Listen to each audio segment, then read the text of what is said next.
안녕하세요. 락토 약사입니다. 오늘은 이 영양소 내 몸에 맞을까? 세 번째 주제입니다. 많이들 드시는 영양소, 아마 요즘 가장 많이 먹을 것 같은데 장 건강이 전신 건강에 굉장히 큰 영향을 미친다 해서 유산균, 프로바이오틱스 굉장히 많이 먹고 있습니다. 사실 술 먹고 설사할 때 유산균 먹으면 또 금방 장이 좋아지고, 이렇게 유산균은 먹으면 한 2, 3일 안에 바로 어떤 좋아짐을 느낄 수가 있기 때문에 그런 이유로도 굉장히 큰 인기가 있는 것 같습니다.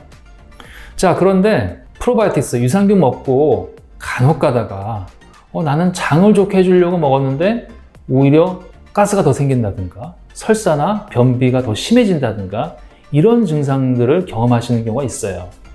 특히 이제 이런 분들은 장이 예민하거나 또 원래 장이 특별히 안 좋으신 분들이 더 이런 증상을 많이 경험을 합니다. 그래서 이거 내 몸에 맞지 않는 게 아닌가, 남들은 다 좋다고 하는데 왜 나는 안 맞지?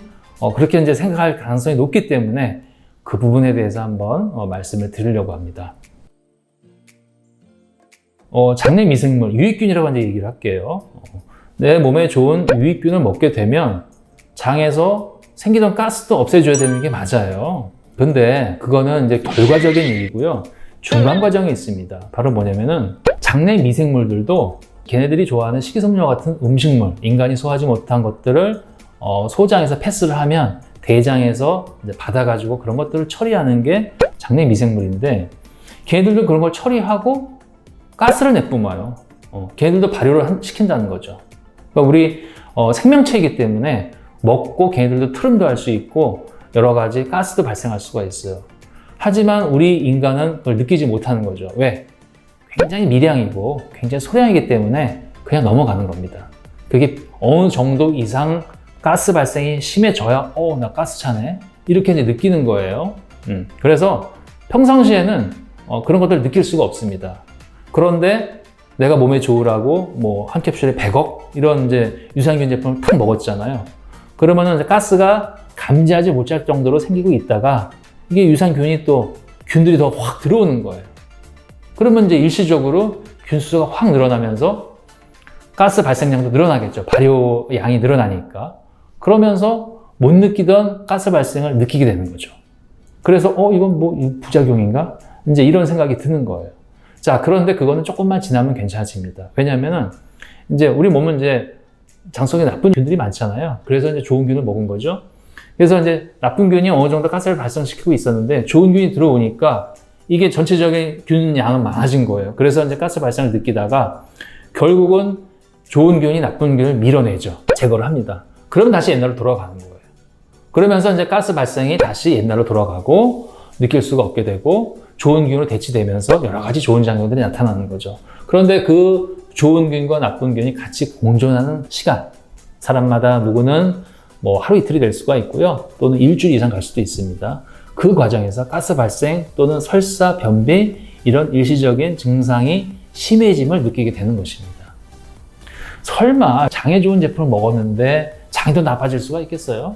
그러진 않겠죠. 일시적인 것입니다. 그렇기 때문에 끈기 있게 제품을 잘 드실 필요가 있습니다. 자, 요즘은 프로바이오틱스 말고 프리바이오틱스라는 거 하는 거를 또 먹어요.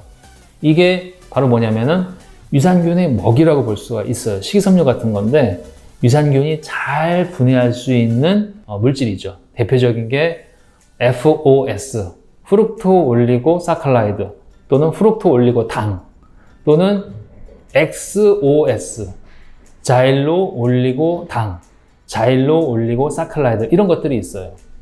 이런 것들은 유산균의 먹이예요. 그렇기 때문에 유산균을 섭취하지 않더라도 이러한 유산균의 먹이를 넣어주게 되면 아까 좀 전에 말씀드린 것처럼 프로바이오틱스를 먹은 것과 같은 효과가 나타날 수가 있죠. 당연히. 그렇기 때문에 역시 이런 프리바이오틱스, FOS 같은 것을 섭취를 해도 동일하게 가스라든가 설사, 변비가 심해질 수가 있습니다. 이런 경우에는 이게 내 몸에 반응이 나타나고 있구나. 아무런 반응이 없으면 오히려 더 안 좋은 거예요. 이런 것들이 좀 나타나면 장에서 프리바이오틱스 또는 프로바이오틱스가 작용을 하고 있구나. 긍정적인 생각을 가지실 필요가 있습니다.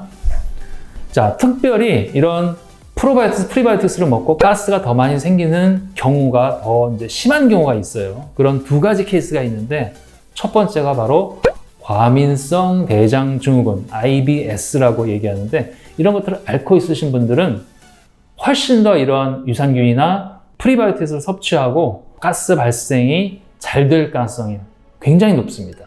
과민성 대장증후군이 있는 사람들은 오히려 유산균을 먹지 말라고 하는 경우가 많아요. 그런 경우에 어떻게 해야 될까요? 균을 제거를 해야겠죠. 그런 사람은 나쁜 균이 너무 그냥 그 극치까지 가 있는 경우니까 거기다가 기름을 부은 꼴이잖아요. 유산균을 먹는 거는. 그렇기 때문에 그런 경우에는 제균요법, 균을 죽이는 그런 요법을 쓰기도 합니다. 여러 가지 제균제들이 나오고 있어요. 식물 성분 중에서 오히려 균을, 특히 유해균들을 죽이는 성분들이 있는데, 그런 것들은 나중에 또 한번 소개를 해드릴 거고요. 어쨌거나 과민성 대장증후군이 있으신 분들은 유산균이 오히려 해가 될 가능성이 높은 경우예요. 그 다음에 또 하나는 평소에 장내 미생물에 의해서 발효가 잘 되는 그런 음식들을 선호하시는 분들이 있어요. 그런 음식들을 FODMAP이라고 합니다. FODMAPS, FODMAP이라고 하는데, 한번 뭐 인터넷에 쳐보시면 FODMAP 음식이 어떠한 것들이 있는지를 쉽게 검색을 하실 수가 있어요. 예를 들면 사과, 몸에 굉장히 좋죠? 하루 하나의 사과는 의사를 멀리한다, 이렇게 얘기할 정도로 몸에 굉장히 좋은 음식이지만, 사과를요 누구나 3개를 먹으면 장에서 가스가 발생합니다. 왜냐면은 사과는 우리 인간한테도 좋지만 장내 미생물도 굉장히 좋아하나 봐요. 그것들을 먹고 가스를 많이 발생하는 그런 음식이에요. 사과를 먹고 누구나 가스가 생성되는 건 아니지만, 장내에 발효가 너무 과흥분되어 있는 경우에는, 그런 경우에 또 유산균을 먹게 되면 그 사람은 확 유산균 먹고 어우 불편해요, 가스 생겨요, 이럴 가능성이 높은 거죠. 그런 경우는 어떻게 될까요? 먹던 사과도 좀 줄여야 돼요. FODMAP 음식을 줄이는 겁니다. 몸에 좋다라고 하는 음식들 또 뭐가 있을까요? 양파즙, 부추라든가 아스파라거스, 이러한 약간 그 좀 매콤한 향이 나는 향신료 채소들이 있죠. 이런 것들은 몸에 굉장히 좋은 음식들이지만 가스를 발생시킬 가능성이 있는 음식들이에요. 유산균 먹고 가스가 발생된다? 불편하다? 그러면 그냥 참을 수 있지만, 내가 먹고 있는, 내가 평소에 좋아하는 식단 중에 FODMAP 음식이 들어있지 않은가를 한번 체크를 해보셔야 돼요. 불편한 기간만이라도 FODMAP에 해당되는 음식들은 조금 제거를 해야 됩니다. 예를 들어서 많은 가공식품 안에 들어가 있는 감미료가 있어요. 솔비톨, 여러 가지 정제당, 과당, 이런 것들도 가스를 발생을 시키는 당분들이에요. 그런데 내가 가공식품을 좋아해, 홍삼이라든가 홍삼 엑기스라든가 이런 거 먹고 있어요. 근데 그거를 뒷면을 딱 보고 안에 감미료가 솔비톨, 이런 것들이 들어있을 가능성이 있다는 거예요. 그러면은 그 제품 먹지 말아야죠. 홍삼 때문이 아니라 그 안에 들어있는 감미료 때문에 유산균으로 인해서 가스가 발생될 가능성도 있다라고 하는 겁니다. 그래서 결론적으로는 유산균 먹고 장이 더 나빠질 리는 없습니다. 유산균이 들어오면 내가 먹는 음식과 같이 상호작용으로 내 몸을 커버를 하고 있기 때문에 내가 먹고 있는 음식에 문제가 있지 않은가, 그런 것들을 한번 체크를 해볼 필요가 있습니다. 그래야지만 비싸게 주고 산 유산균이 내 몸에 잘 효과를 발휘할 수 있게 도와줄 수가 있겠죠. 오늘은 프로바이오틱스 또는 프리바이오틱스 섭취하시면서 느꼈던 그런 불편함이 있으시다면 왜 이런 현상이 생기고 이런 것들을 해결할 수 있는 방법에 대해서 소상하게 말씀드렸으니까 몸 건강하게 관리하는 데 큰 도움 되시기를 바라겠습니다. 오늘은 여기까지 하겠습니다.